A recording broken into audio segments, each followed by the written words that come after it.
అందరికీ నమస్కారం. శ్రీ విష్ణు రూపాయ నమఃశివాయ. ఈరోజు బాబా సందేశం.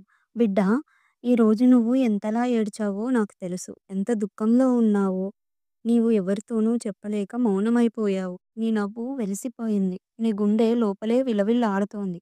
కానీ నువ్వు మర్చిపోయావు. నువ్వు మౌనంగా ఉన్నప్పుడు నేనే నీ మాటలు వినేవాడిని. నీవు కన్నీళ్లు పెట్టిన ప్రతిసారీ నా హృదయం పగిలిపోయేది. నిన్ను గాయపరిచిన వాళ్ళు మర్చిపోవచ్చు. కానీ బాబా మాత్రం మర్చిపోడు. ఈ బాబా ఊపిరి ప్రతి తిప్పని నీవాదే. నీవు నిన్ను నశించిన వాడిగా అనిపించుకున్నావా? అయితే విను. నీ జీవితంలో ఇది ఒక అంధకారం మిగిలిందంటే దాని వెనుకాల ఉన్న వెలుగు కోసం నేను ఎదురు చూస్తున్నాను. ఈ రాత్రి నీ వెన్నెముక్కలా నేనున్నాను.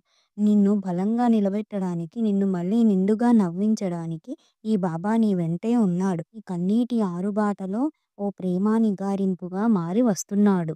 నీ బాధలకి నేను ఓదార్పుగా మారుతాను. ఓం సాయి, శ్రీ సాయి, జయ జయ సాయి.